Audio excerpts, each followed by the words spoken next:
வணக்கம் ரிஷபராசி நண்பர்களே. இந்த 2025 வரக்கூடிய மாசி மாதத்தில் உங்களுக்கு எந்த மாதிரியான பலன்கள் கிடைக்க போகுது அப்படிங்கிறத தான் இந்த பதிவில் நாம் இப்போ பார்க்க போகிறோம். முதலாவதாக சுக்கிர பகவானை பார்ப்போங்க. சுக்கிர பகவான் இந்த மாதம் உங்களுடைய ராசிக்கு 11வது ராசியில் தான் இருக்கார். சுக்கிரன் 11ல் இருந்தால் மிகுந்த யோகங்கள் உங்களுக்கு கிடைக்கும். உங்களுடைய கணவனால், உங்களுடைய மனைவினால், அல்லது உங்களுடைய அந்த கணவன் மனைவி வீட்டார் இருக்காங்கல்ல, அவங்கனாலெல்லாம் மிகுந்த யோகமும் நன்மையும் கிடைக்கக்கூடிய ஒரு மாதம்தான் இந்த மாதம். ஆடை ஆபரணத்துறையில் இருக்கிறவங்களுக்கு மிகுந்த யோகங்களை கொடுக்கும். கலைத்துறையில் இருக்கிறவங்களுக்கும் கட்டடக்கலையில் இருக்கிறவங்களுக்கும் மிகுந்த பயன்களை பெறக்கூடிய ஒரு மாதம்தான் இந்த மாதம். நினச்ச காரியம் உங்களுக்கு நடக்கும். எந்த காரியத்தை நினச்சாலும் சரி, காரியத்தில் வெற்றிகள் மட்டும்தான் இருக்குமே தவிர தோல்விகள் இருக்கிறதுக்கான சந்தர்ப்பங்கள் இல்லை. ஒருவேளை கோர்ட்டு கேஸே இருந்தால் கூட இந்த காலத்தில் நமக்கு சாதகமாக தான் அந்த தீர்ப்புகள் வந்தால் வரும். ஒரு சிலருக்கு மட்டும் சுக்கிரன் 11வது ராசியில் இருந்தால் நமக்கு கெட்ட பேர் ஏதாவது வரதுக்கூடிய வாய்ப்புகள் இருக்கும். ஒன்று நமக்கு வரலாம், இல்லைன்னா நம்ம வீட்டில் இருக்கவங்களுக்கு யாருக்காவது ஒரு 2 மாத காலத்துக்குள்ளே ஏதாவது ஒரு கெட்ட பேர் வரலாம். அது நீங்கள் தவறுகள் செஞ்சுருந்தாலும் சரி, செய்யலைன்னாலும் சரி, தவறுகள் அப்படிங்கிறது எத்தனையோ விதம் இருக்குது. அதில் எந்த விதத்தில் செஞ்சாலுமே நாம் மாட்டிக்கக்கூடிய ஒரு சந்தர்ப்பம் இப்போ இருக்கும். அதனால் கொஞ்சம் எச்சரிக்கையாக இருக்கிறது நல்லதுங்க. வீடு கட்டி கொடுக்குற தொழில் செய்கிறாங்கல்ல, அந்த தொழிலில் இருக்கிறவங்களுக்கெல்லாம் மிகுந்த நன்மைகளை இந்த மாதம் கொடுக்குங்க. ராகு பகவானை பொறுத்தளவுக்கு ஏற்கனவே 11வது ராசியில் தான் இருக்கார். அவர் நன்மைகளை கொடுக்கறதுக்கு முயற்சி பண்ணிட்டு தான் இருக்கார். ஏதாவது ஒரு வகையில் உங்களுக்கு நன்மைகளை அவர் கொடுப்பாருங்க. சூரியனை பொறுத்தளவுக்கு 10வது ராசியில் இருக்கிறது மிகுந்த யோகம்தான். 4ஆம் அதிபதி 10ல் இருந்தால் தாயாருக்கு மிகச்சிறந்த வாழ்க்கை கிடைக்கும். அரசாங்க சம்பந்தப்பட்ட எந்த ஒரு வேலையும் நமக்கு எளிதாக நடக்கக்கூடிய ஒரு மாதம்தான் இந்த மாதம். அதாவது அரசாங்கத்தில் நீங்கள் எந்த ஒரு உதவிகள் கேட்டு போனாலும், அல்லது சர்டிஃபிகேட் அந்த மாதிரி ஏதாவது வாங்குறதுக்கோ அல்லது மாற்றுறதுக்கோ போனாலும் எளிதாகவே உங்களுக்கு நடக்குங்க.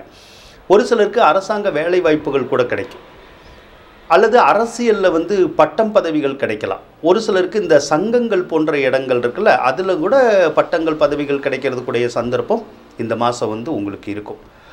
அதே மாதிரி கல்வி சம்மந்தப்பட்ட துறையில் இருக்கிறவங்களுக்கும் மிகுந்த யோகங்கள் கிடைக்குங்க. அது ஸ்கூல் வச்சுருக்கவங்களா இருந்தாலும் சரி தான், காலேஜ் வச்சுருக்கவங்களா இருந்தாலும் சரி தான், அவங்களுக்கெல்லாம் நல்ல பேரு புகழ் எல்லாம் இருக்கும். அதே மாதிரி தொழிலும் ரொம்ப சிறப்பாக இருக்கும். மீடியாவில் இருக்கவங்களுக்கும் அப்படி தான். தொழில் நல்லா வேகமாக போகும், நல்ல முன்னேற்றம் இருக்கும். நீங்கள் தொழில் தொடங்கணுன்னா கூட தொடங்கலாம். எந்த மாதிரியான தொழில் உங்கள் ஜாதகத்தில் வருதுன்னு பாருங்கள். ஆனால் தொழில் தொடங்கக்கூடிய யோகம் இருக்குது. அப்போ அந்த ஜாதகத்தில் என்ன தொழில் வருமோ அதை பண்ணுங்கள். இப்போதைக்கு கோச்சார கிரகநிலை அப்படின்னு எடுக்கிற போது கல்வி சம்பந்தப்பட்ட துறைகளில் நம்ம ஈடுபடலாம், அல்லது இந்த வாகன சம்பந்தப்பட்ட துறை, இரும்பு சம்பந்தப்பட்ட துறையில் இருக்குல்ல, அதில் நம்ம தொழில் செய்யணுன்னா செய்கிறதுக்குடைய யோகங்கள் இருக்குது. நீங்கள் முயற்சி பண்ணி பாருங்கள். அதே மாதிரி வேலை வேணும்னாலும் கிடைக்கும். ஒரு சிலர் எனக்கு பிஸ்னஸ் எல்லாம் வேண்டாம், எனக்கு வேலை தான் வேணும் அப்படின்னா உங்களுக்கு வேலை கிடைக்கக்கூடிய சாத்தியக்கூறுகளும் இருக்குது. அது தனியார்லையாக இருந்தாலும் சரிதான், அரசாங்க உத்தியோகமாக இருந்தாலும் சரிதான். சனி பகவானை பொறுத்தளவுக்கு 10ல் இருக்கிற போது அரசியல்லாம் நல்ல செல்வாக்கியத்தை கொடுக்குங்க. ஒரு சிலருக்கு அரசியல் குடும்பமாக இருப்பாங்க. ஏதோ ஒரு வகையில் அந்த அரசியலில் மிகப்பெரிய வெற்றிகளை கொடுக்கக்கூடிய ஒரு காலம்தான் இந்த காலம். செவ்வாயை பொறுத்தளவு உங்களுக்கு நல்லா தான் இருக்கார். உங்களுடைய கணவன் அல்லது மனைவி, அல்லது கணவன் அல்லது மனைவி வீட்டார் மூலமாக மிகுந்த யோகங்களும் நன்மைகளும் சேரக்கூடிய ஒரு மாதம்தான் இந்த மாதம். புத்திரஸ்தானத்தை பொறுத்தளவுக்கு கொஞ்சம் சிரமம் இருக்கும். அதாவது நம்ம பெற்ற பிள்ளைகளோட, அதாவது மூத்த பிள்ளைகளோட கருத்து வேறுபாடுகள் ஏற்படலாம், அல்லது மூத்த பிள்ளைக்கு அடிக்கடி அந்த உடம்பு சரியில்லாமல் போதில்லை, அந்த மாதிரியான விஷயங்கள் வரலாம். அதே மாதிரி ஒரு சிலர் வயசுக்கு வரக்கூடிய பருவத்தில் ஒரு சில பெண்கள் இருப்பாங்க, ஆனால் வயசுக்கு வராமல் இருப்பாங்க. அது தள்ளி போயிட்டே இருக்கும். அது தள்ளி போகாமல் எப்போ அது மாதிரியான விஷயங்கள் நமக்கு நடக்கும்னா 2025 ஏப்ரலுக்கு மேலே அந்த காரியங்கள் நமக்கு நடக்குங்க. அதே மாதிரி ஒரு சிலருக்கு குழந்தை பாக்கியம் தள்ளி போயிட்டே இருக்கும். அவங்களுக்கு அந்த குழந்தை பாக்கியத்தை வர ஏப்ரலுக்கு அப்புறமா நாம் எதிர்பார்க்கலாம்.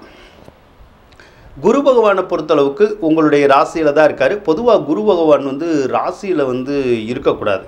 குறிப்பாக மாணவர்களுக்கு வந்து அது நல்லது இல்லை. காரணம், ஸ்கூலுக்கு போகிறதுக்கே ஒரு சிலருக்கு பிடிக்காமல் போயிடும், அல்லது காலேஜுக்கு போகிறதுக்கு பிடிக்காமல் போயிடும், அல்லது ஒரு சிலருக்கு ஸ்கூலு காலேஜுக்கெலாம் போகிறதுக்கெல்லாம் பிடிக்கும், ஆனால் புக்கை தூக்கி படிக்கிறதுக்கு உடைய அந்த எண்ணமே வராது. அதே மாதிரி நம்ம பரீட்சை எழுதுனா கூட மார்க்குகள் வந்து நமக்கு நினச்ச அளவு வந்து கொடுக்க மாட்டேங்குது. அதே மாதிரி ஒரு சில மாணவர்கள் ஸ்கூலில் அல்லது காலேஜில் ஏதாவது தவறுகள் பண்ணுறாங்க பார்த்தீங்களா, அந்த மாதிரி தவறுகள் பண்ணிடுவாங்க. தவறுகள் பண்ணி ஸ்கூல் காலேஜில் இருக்கிற அந்த டீச்சர்ஸுக்கிட்ட வந்து நம்ம மாட்டிக்குவோம். மாட்டி அதன் மூலமாக அவங்களால் நமக்கு தண்டனை கொடுக்கப்படுற காலம்தான் இந்த காலம்.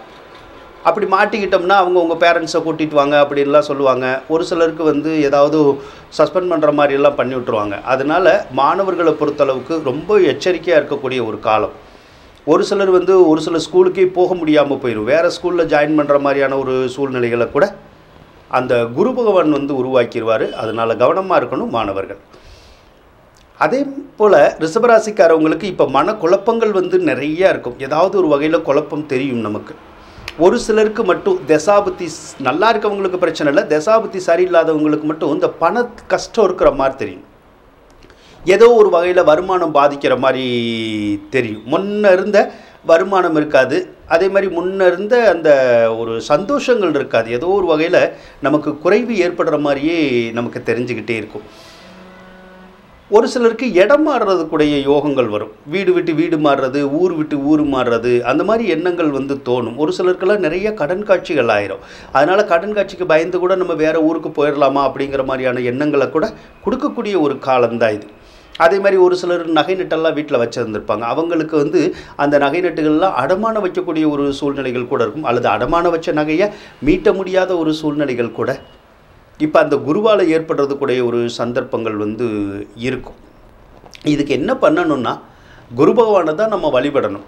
வியாழக்கிழமை நவக்கிரகத்தில் இருக்க குரு பகவானை போய் ஒரு நல்லெண்ணெய் விளக்கோ அல்லது நெய் விளக்கோ ஏற்றி, குரு பகவானே எனக்கு பணத்தினால் இருக்கிற தோஷம் விலகணும், மனக்குழப்பம் விலகணும், எனக்கு பணம் கிடைக்கணும், கடன் காட்சி தொந்தரவெல்லாம் இருக்கக்கூடாது, கடன்களெல்லாம் நிவர்த்தி ஆகணும் அப்படிங்கிற மாதிரி நீங்கள் தொடர்ந்து வேண்டிக்கிட்டே வாங்க. உங்களுடைய அந்த பண கஷ்டமும் தீரும், அந்த கடன் பிரச்சனைக்கான ஒரு தீர்வும் நமக்கு கிடைக்கிறதுக்குடைய சந்தர்ப்பங்கள் வந்து இருக்குங்க. ஆக ரிஷபராசியை பொறுத்தளவுக்கு குரு மட்டும்தான் தொந்தரவாக கொடுக்கக்கூடிய ஒரு அமைப்பில் வந்து இருக்கார். மற்ற பிற கிரகங்கள் எல்லாமே நன்மையை கொடுக்கக்கூடிய ஒரு அமைப்பில் தான் இருக்கார். அப்போ இந்த மாசி மாதத்தை பொறுத்தளவுக்கு ரிஷபராசிக்காரவங்களுக்கு ஒரு நல்ல மாதமாக தான் இருக்க போகுதுங்க. நன்றி நண்பர்களே.